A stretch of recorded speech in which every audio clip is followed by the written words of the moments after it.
prosumer as opposed to consumer, there's the passive absorption of clutter, but there's also the production mania of making clutter. This is the collaboration of making wealth. Everybody's helping to make this abundant wealth I was talking about in the last video. And so prosumer is productive mania, the making of clutter, not only the receiving of clutter. So think of it as a two-way situation.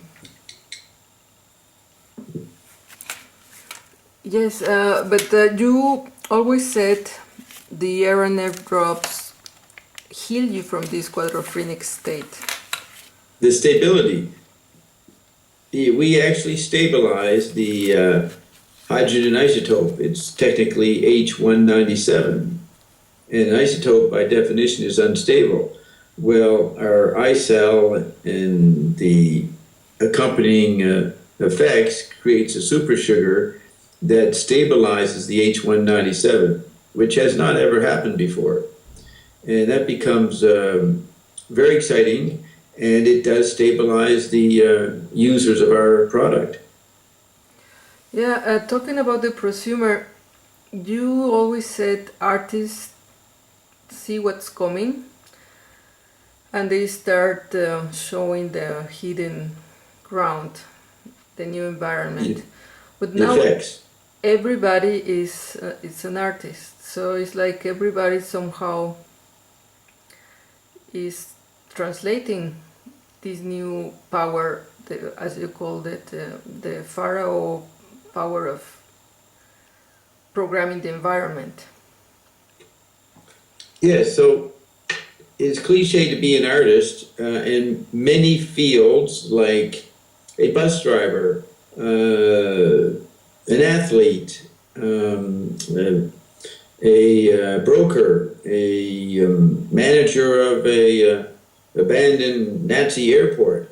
All these roles require so many new situations with everybody's five stomachs interacting that everybody's forced to be on their toes and sort of trying to notice the bigger pattern no matter what they're doing, like the traditional role of the Gutenbergian artist. And so when we say that everybody is forced to be like an artist, they don't have to be an artist. Matter of fact, anybody gets credit for maintaining an ecology in their own profession, their own specialty. So the traditional role of the artist is providing in any environment on this whole situation, which should stabilize you, if you understand it, for coming effects. That requires a new kind of communication, which we have come up with here in Iandon. We have solved the problem of how to be or to retrieve the ecological role of what was called the artist. And it's not being an artist in the traditional way. It's not engaging in creativity for the sake of productive mania. We offer a ecological stabilization with our products, Remag and RNA Drops and others. And we also are going to stabilize the world economy with our cold fusion box, or what we call cold play. So we are a stabilizing function in this quadrophenia. That is what's required today, not a stabilizing based on conservative ideology or on an anarchist ideology or non-ideology or leftist or liberal or neoliberal. None of those chemical body nostrums meet the needs. You have to become a new environment to stabilize this situation. And we have come up with this new kind of alchemy that does provide, miraculously, a stabilizing new environment that is required in our time. And I reiterate this, it is quite fantastic what we're doing, and you appreciate it. You seem to be able to see what it's doing, but there's serious blocking by people about it, because they've gotten so used to the destabilized quadrophenic situation. In simple terms, they love change for change's sake, that they're not interested in something that actually could stabilize them. Or at least they're not able to maintain an interest for very long. the quadrophenia sets in, and then they lose their focus, and they're into responding to where their quadrophenia has taken them, and they've forgotten about the appeal of the stabilizer. So, what is it the Marlboro Man says? Come and taste the flavor, or come and where is the flavor? What is it? Come to where the flavor is. Come to Yes. Mecklenburg County. Yeah, so we are altering the frequency of the environment, which creates a new kind of flavor process. So yes, we can apply that line. We are saying come to the flavor, but it's not a consumable flavor. It is an environment. Tonality. It's a tonality, right? Yeah. The tonality that the drops in our products Come to where provide the for people. tonality is. Yeah, come to where the drummers were. Come to where your grandchildren are. The grandchildren got there first. Marlboro Man, I think the Churchill family was the Marlborough family. So there's a heavy British aristocracy embedded in that. And we're going to have to come up with a better image of oligarchy than British sourced. So I guess we would fall back on the idea of the subdini, not the subgenius, but the subdini, which is recognizing Dr. Carolyn Dean and her contribution to the stabilizing process.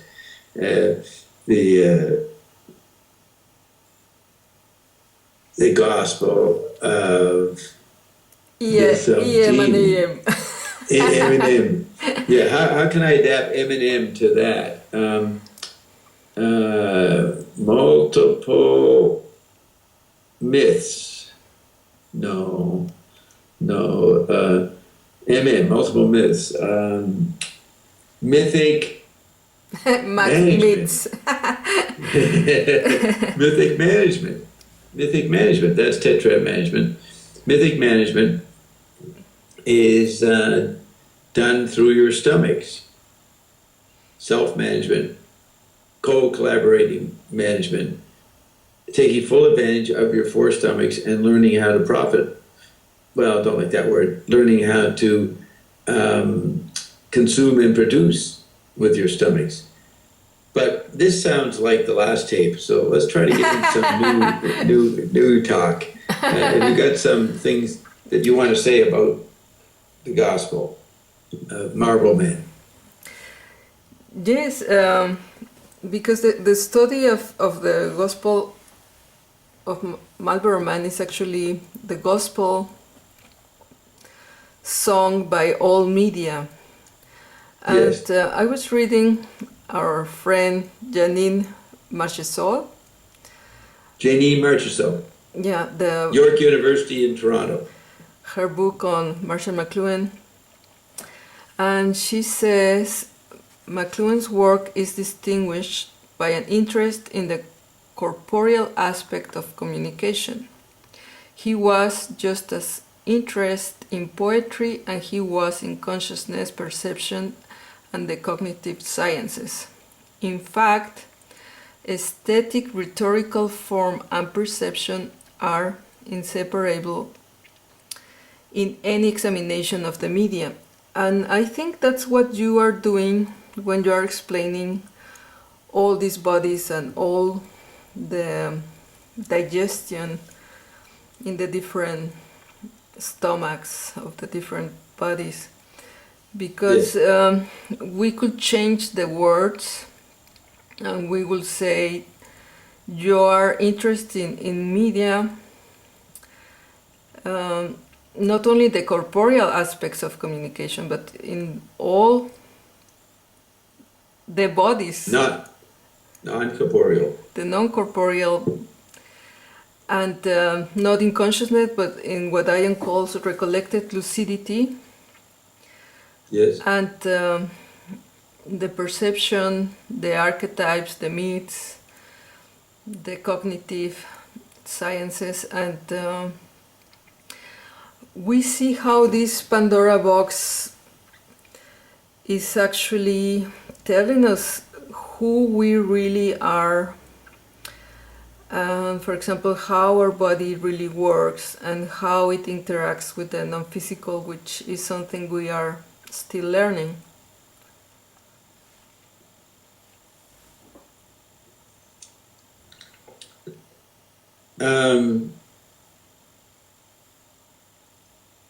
McLuhan emphasized the corporeal, or the sensory matrix, as we came out of the Gutenberg galaxy, which had abstracted people's Western sensibilities into an abstract disregard for the other senses or the other densely embedded parts of the corporate body, the multi-sensory level.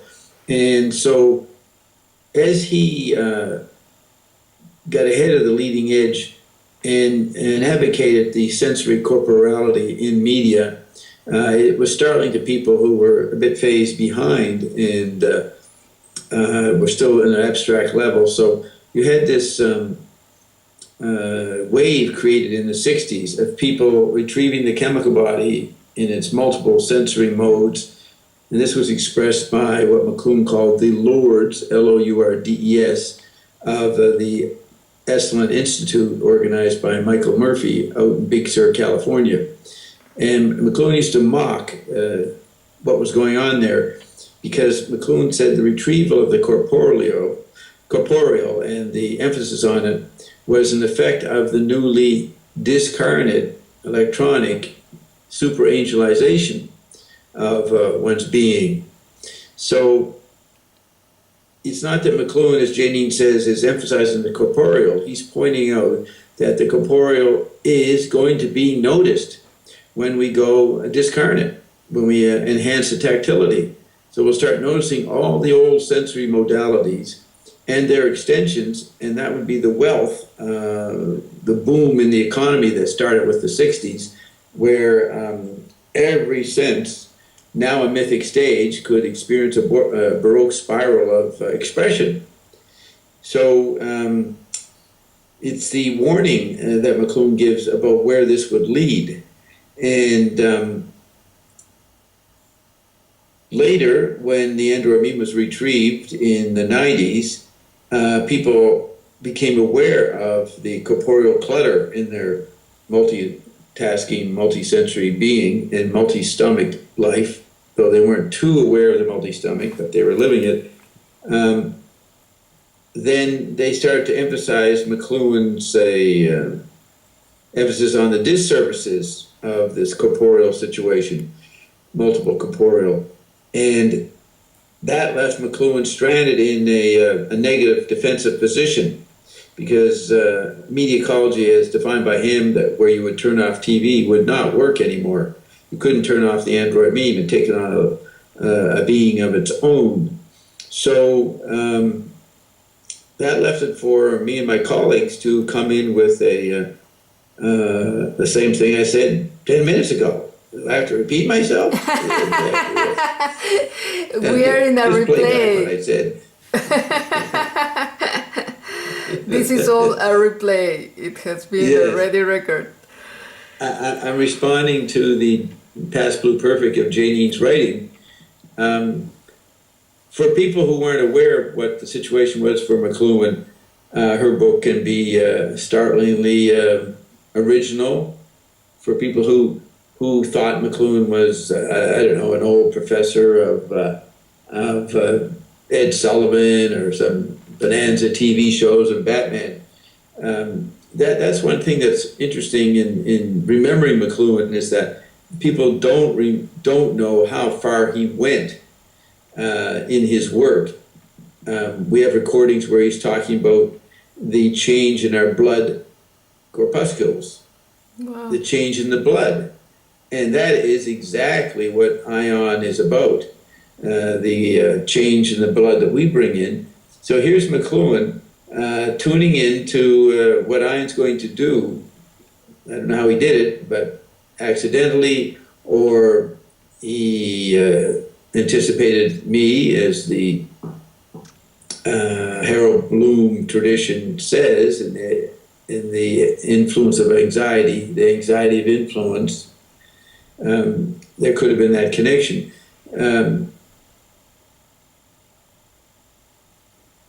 That's enough. Yes, Ian always says our power is in our words, in our utterings. And I think that something you are adding in your very special median ecology, as Ian calls it, is the hybrid of not only the hardware media, but also like in the case of studying the new effects of the chemistry with the non-physical, you're also going into the field of medias, and for example how the electric dissolve the gulf and the effects of media in other aspects that were never considered. That's right.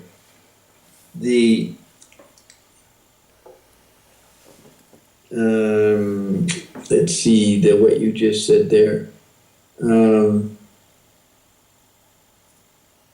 Well, could you repeat? Yes, I said what you said just a minute ago, about a minute back. What were the words you were saying? Yes, that you are not only studying, for example, the effects of media in society, like McLuhan, but you're going beyond, because you're seeing other effects of media in the electric environment in aspects that were not considered ever, like the effect on the Gulf. The effect on the Gulf and other things that are affecting the environment in a major scale. Mm.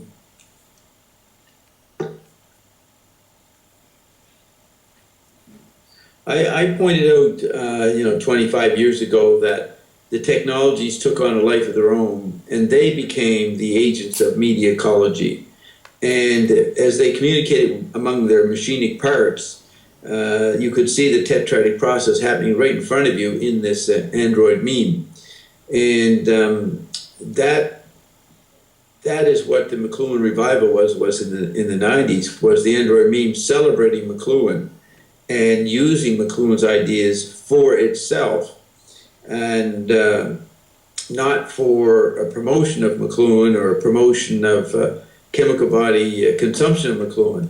It was a process where the Android meme looked around and said, well, the best creators and media ecologists in this situation are people like Frank Zappa, Lyndon LaRouche, Mae Brussel, Dr. Beater, Arthur Croker, William Irwin Thompson, Krishnamurti, Cosmic Awareness, of course, Dobbstown, and played it back to itself. And many people, including Janine, got caught up in this enthusiasm for McLuhan and felt the need to explain or clarify it. And so they end up just being appendages of the Android meme, which was going to celebrate it in its own way. Well, little did anybody realize that the actual aspects that the Android meme was celebrating was the ionic aspects of McLuhan, Zappa, and all, and Phineas Wake. The ionic aspects were embedded in these creators' work. And that's what Frank is singing about when he says the return of the son of Monster Magnet. I turned out to be the monster magnet attracting the ionic levels of all these accomplishments in the 20th century. And that just, like a pimple, just had to burst. And it obliterated the Gulf, and the Gulf came forth to speak. And this is the incredible alchemy that leads to this new environment that stabilizes through supersugar in the eye cell. And for the record, supersugar is carbon 122, hydrogen 197, and oxygen 98.5. Again, I said this in the last video, we're struggling here to find a new thing to say, other than Janine is the butt of the day, the one that whose work, unfortunately, we are providing a past blue perfect retrospective on it.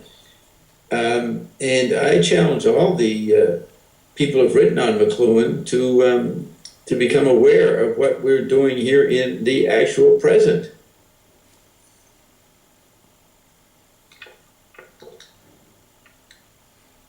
Sorry, I had to get polemical. No, it's super. I think what you're doing is reopening the Pandora box. That nobody dared to do that, and listen to what nobody wanted to listen or acknowledge, like Right. the evergreens and the non-physical. Yeah, this is really important.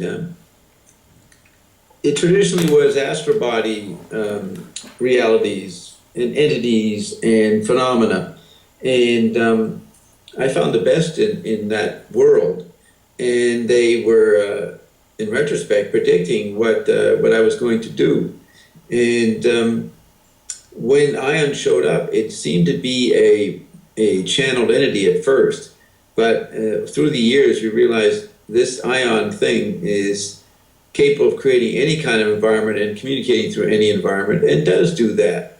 So there is a whole new dimension of the images of the astral body that Ion has brought in. And I challenge those gurus in those worlds, from the Dalai Lama to Alan Steinfeld, and all those in between, David Wilcox, Jay Wiedner, don't know if I have some of their names exactly right, to take a look at this and recognize it's not what you think it is. It's not traditional channeling, and then recognize what we've made. So I challenge those in the astral stomach. So I'm challenging the chemical body stomach. That would be the white host. I'm challenging the astral body stomach, those that I just mentioned. I'm challenging the TV body stomach. That would be Jon Stewart and Stephen Colbert. And I'm challenging the chip body stomach. That would be Bill Gates, Jaron Lanier, Steve Jobs. Steve Jobs still around. He's actually hanging out at JW's place. That's a story for all of you. And who else could we name? Whoever got a gig, whatever 15-year-old got a gig on YouTube and is attracting attention. We challenge them to look at this situation that we've created here. It's quite exciting. Yes, and another thing that I think is really amazing is you're not only like a stenographer saying this is the word, this is what they That's told what I me. want to talk about. That's what It's I a want to talk about. dialogue. Yes, it's a dialogue, but I wanted to, this is what I was trying to remember. You quoted Ion saying that we have our word power. We can express our sovereignty and our producer mania with the power of our words. Well, what we have to realize today is that the words no longer have tonality stomachs, they have the other body stomachs. The word is made up of the other bodies now, so that you don't have to use your mouth to create new worlds today. You just can type, or whatever other media you use in your mythic stage. So we have a revolution in, and a mutation and transformation in what the word is. Not diminishing the power of your mouth, but people are communicating and creating with their automobiles, with their selfies, with their stock investments. Everything, it comes under the category, and this is what McLuhan realized, of being a word. So when I asked us to develop our word power, our expressive sovereignty through words, you must include the other environments in word. That's what I wanted to say 7.5 minutes ago. Yes, and thinking about the Marlboro Man and the archetypes, it's like, what would you say about this nonverbal communication with images that are also used in ads, because they said that the prosumer is filling with the meaning, and these visuals are more expressive than words. Is the archetype is expressing much more, communicating Yes. much more to the people than what they could say in a slogan. Yes. I use the word archetype in my tiny note chart. You'll see the phrase homeopathic cliche probes in the tiny note chart, but in the larger chart, what I call the Dobbs formula chart, you'll see the word archetype all over it. And archetype and cliche flip back and forth. That's the way it was before we got into the Android meme. But once we started to unfold the Android meme over the last 40 years, you have the interplay and the shrinking of the archetype and the cliche. So psychology has come to the point now to recognize that Jung's archetypes don't meet the needs of the average prosumer today, who has images like from Disney or from Squidbillies or whatever TV consumption landscape they engaged as a child.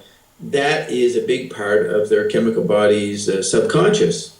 And that is a mythic subconscious, a collection, a grab bag of effects. So when we talk about the word image or the word archetype, I think that is not enough. You have to point out the homeopathic process of the interaction of cliche and archetype, which is McLuhan's definition of consciousness, the interplay of cliche and archetype. But it is also being done not by humans, but by the Android meme. So you're asking me to say, are the images and archetypes more powerful than the word? If you're talking about in relation to the chemical body, no communication going on there. The Android meme is not talking to the chemical body. The archetypes are environments of experience and sensation. So when one watches television, it's a ritual of engaging these homeopathic environments, which flip from being cliche probes to stabilizing archetypes. So we can't even use the terms image and word for the environmental process that has become archetypal. Staying alive is an archetypal process now.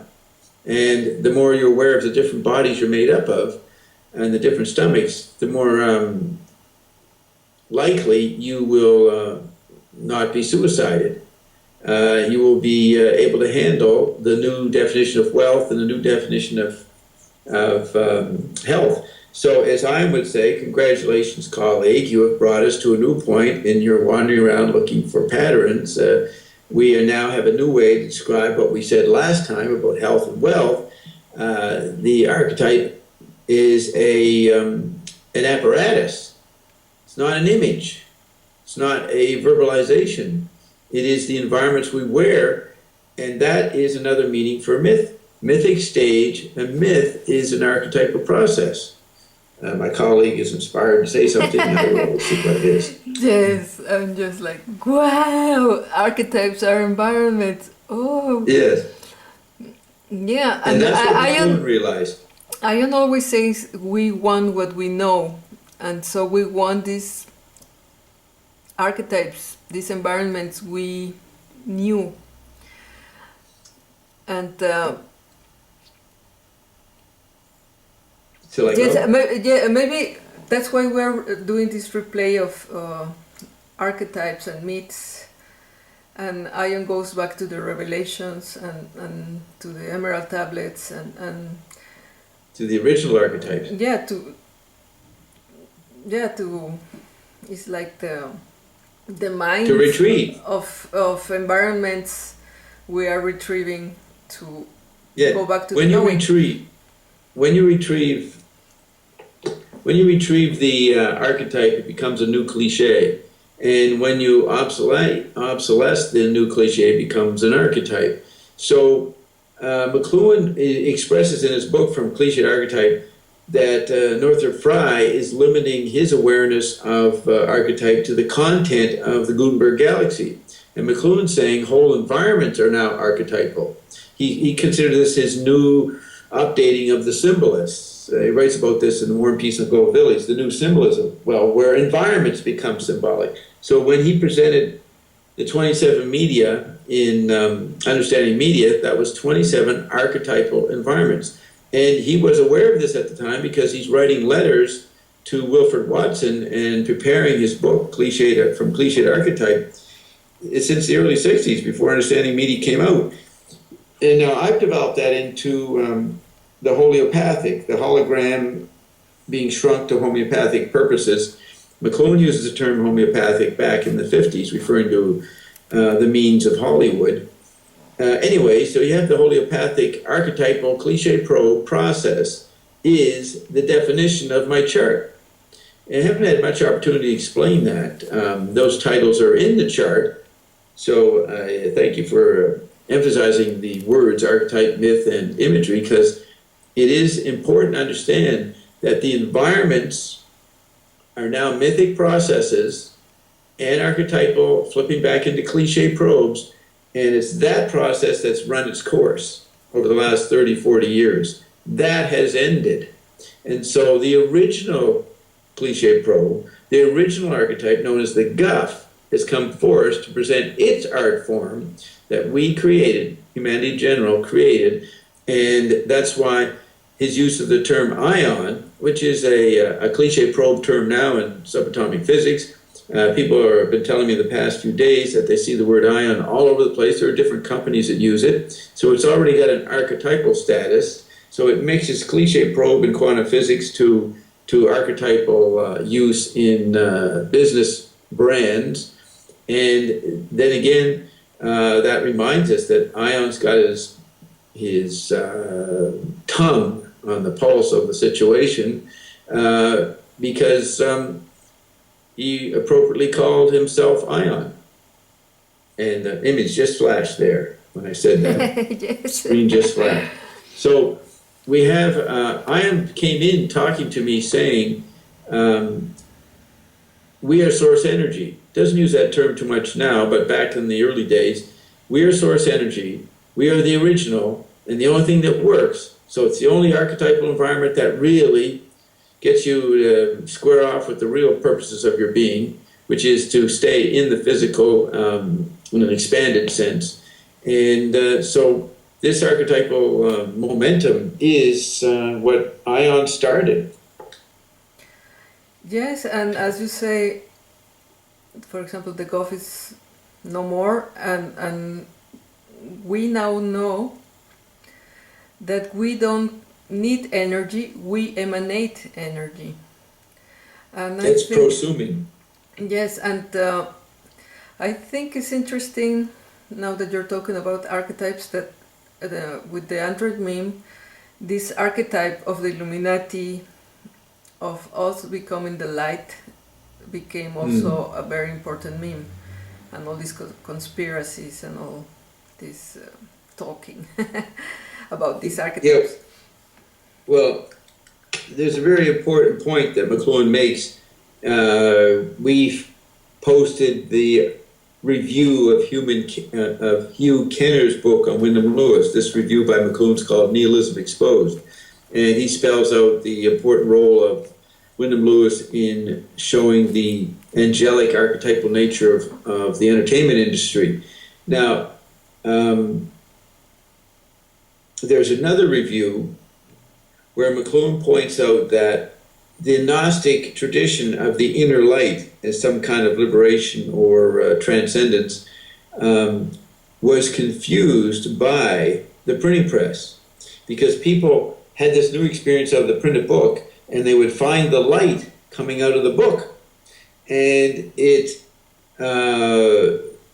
was intertwined with the printing presses that made the currencies and the central banking, and much of the imperialism of the Gutenberg era was coming out of the agency of light, the book.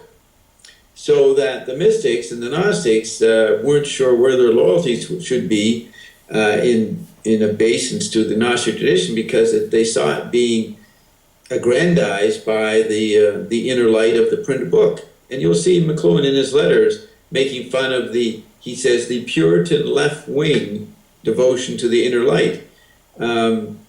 You saw the inner light become a cliche in the counterculture in the 60s. Now, the point is that that's a pretty incredible perception by McLuhan that the printing press was going to usurp the Gnostic dedication to the truth or the validity of the inner light or the inner voice, and would be hijacked. And we learned from Ion, this is what John the Revelator was pointing to in the book of Revelation. The very thing that McLuhan stumbled on was the reason the Christian archetype went all over the world, because Christianity was embedded in the printing press, or the phonetic alphabet. And then it goes into dominating religions all over the world, not in numerically. I mean, there are millions of Buddhists and millions of Hindus and millions of Muslims, and there are millions of Christians. But the point is that the Christian empire, through the printing press, was the hydraulic jack that propped up the global scourge of what they call white man, the anti-Mexican virus known as white man that caused so much pain and resentment over the last 100 years. That was embedded in the printing press, and that was the compromised role of Christianity.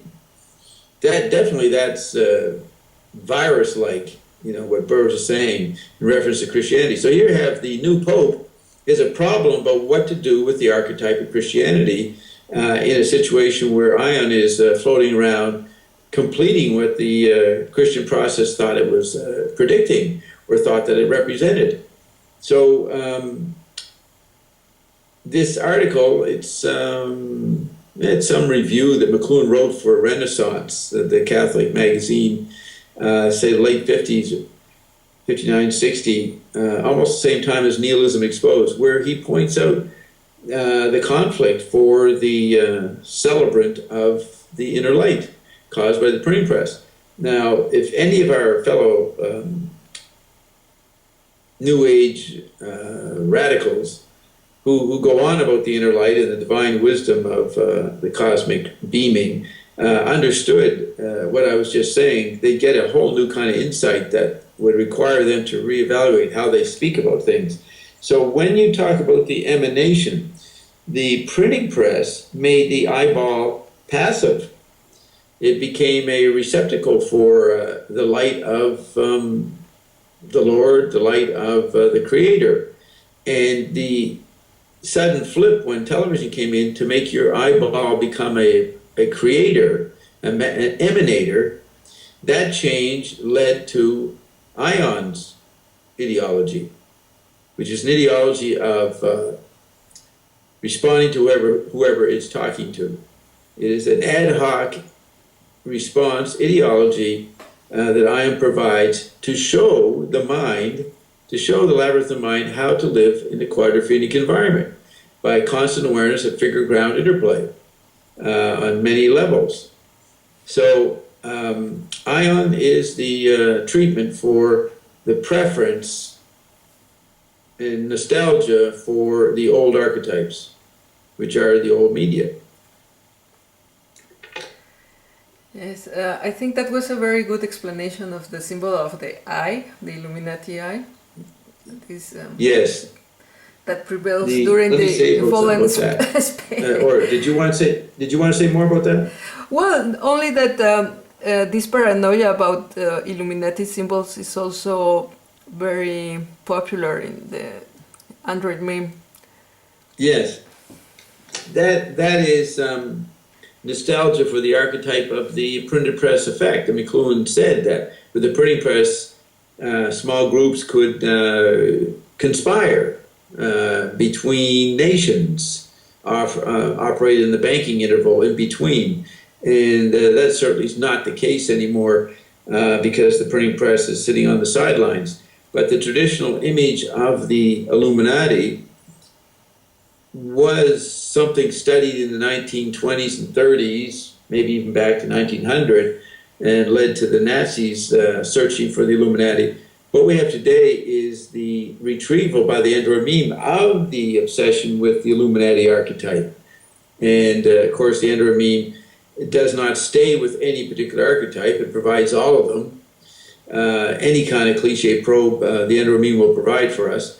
So it is servicing those that think there is an Illuminati in the old sense that Hitler talked about, or Ezra Pound, but that's not the case. So again, we need a new image of the Illuminati as proffered by this new situation. And of course, you're looking at it.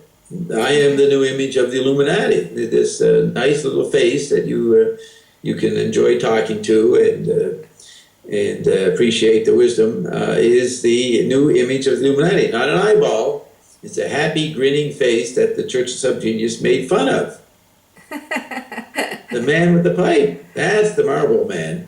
Of course, that turned out to be my father, not me. I'm not using a pipe. But the thing is, you don't remember when Charlie Sheen went ballistic about 4 years ago and complained about Hollywood and his career, and he tried to strike out on his own. Well, back then, I always was saying that the damn guy is complaining about me. He's complaining about the imploder process that I represent, the new kind of Illuminati. And you don't hear George Norrie or any of these people other than Reverend Stang complaining about that Deanie, up there in Canada named Bob Dobbs. You don't hear them noticing what I'm obviously presenting to everybody. I am that orange light on the top of the pyramid, traditionally the capstone, that Ion designed for our first website, howionic.com. I'm the little glowing orange bulb that represents the capstone. But the capstone is not a pyramidal artifact like the Ark of the Covenant. It is an environment of inevitable success. That's Illuminati, inevitable success.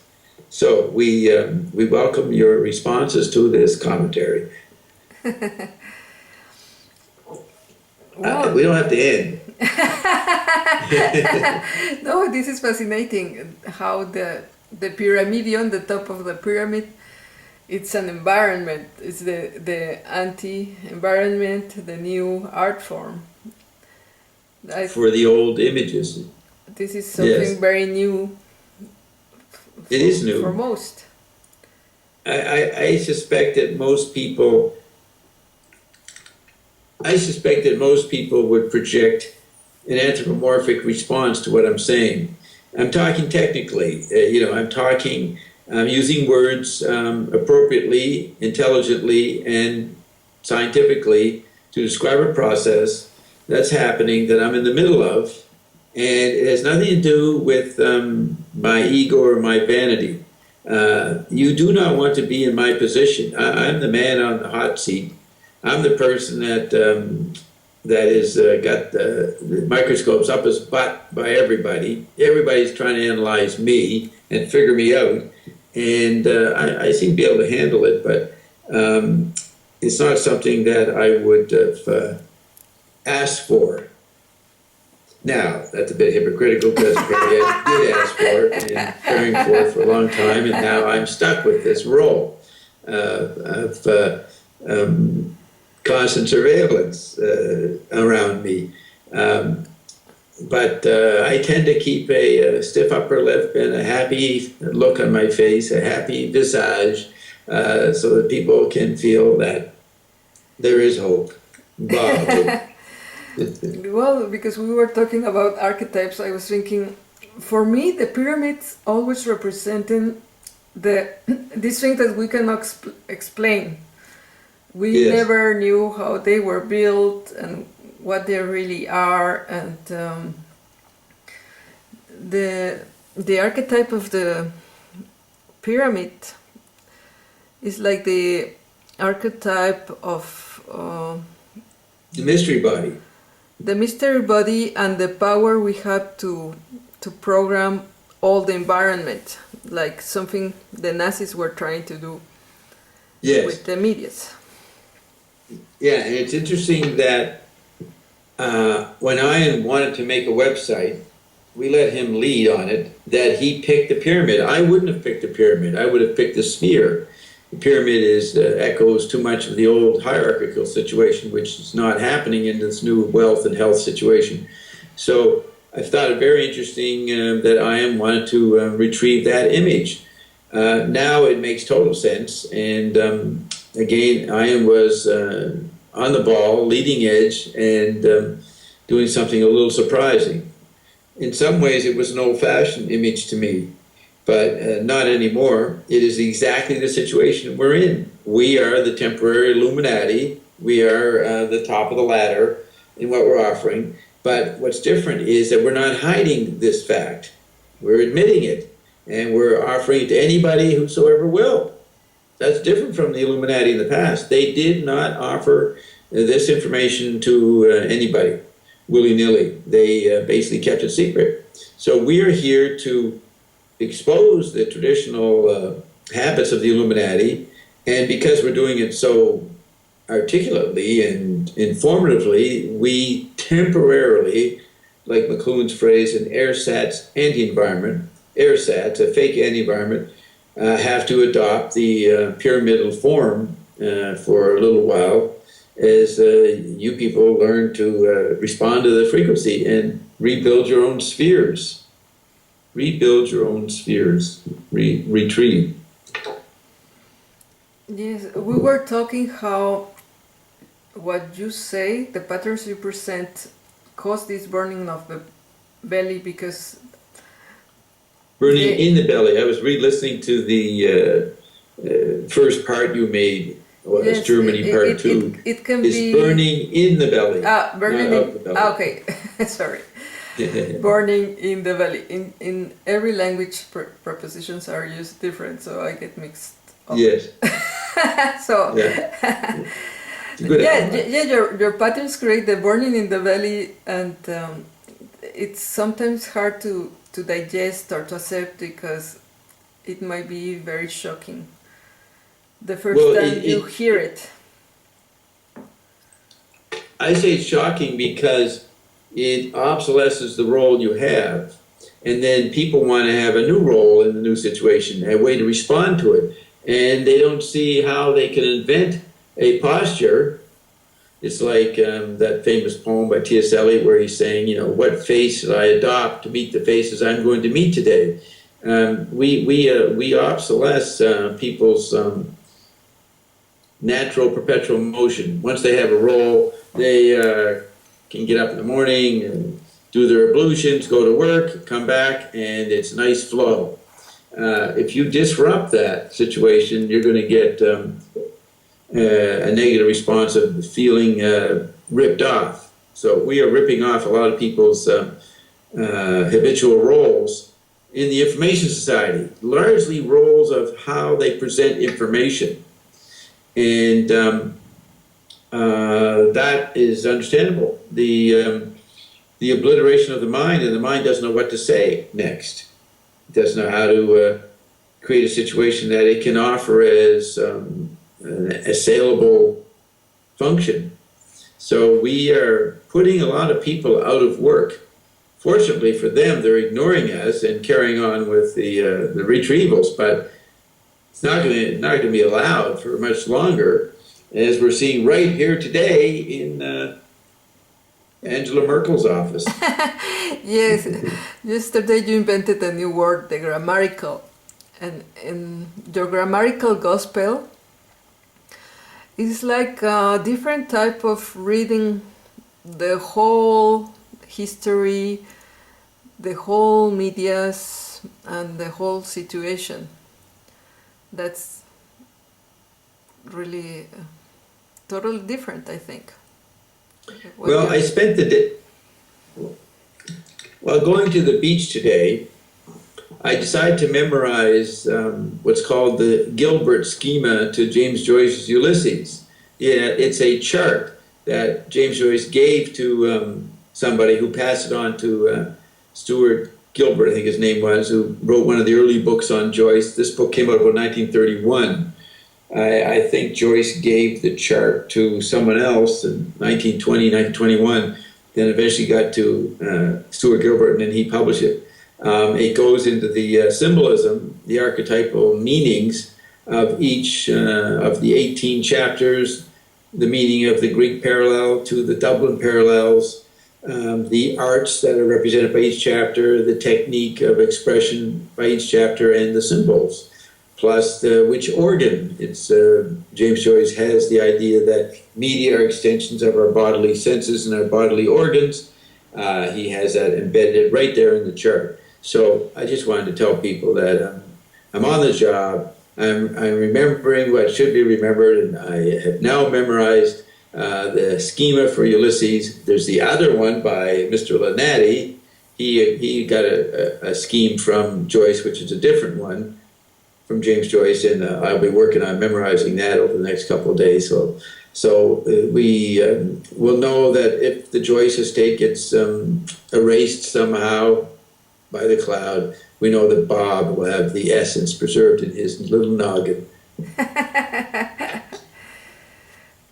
Wonderful. I think we have enough for We have a today. Yes. Or would you like to add something else? No, I think that was wonderful. Me getting to brag about what I applied my long-term memory to. The grammatical gospel Yes. of the Marlboro, the McLuhan cowboy. McClukel, Vocal, Marlboro. M cube. Yeah. McClukel, Merkel, Marlboro. McDeamy. Yeah. I hope your mother sees this video. It's a good one.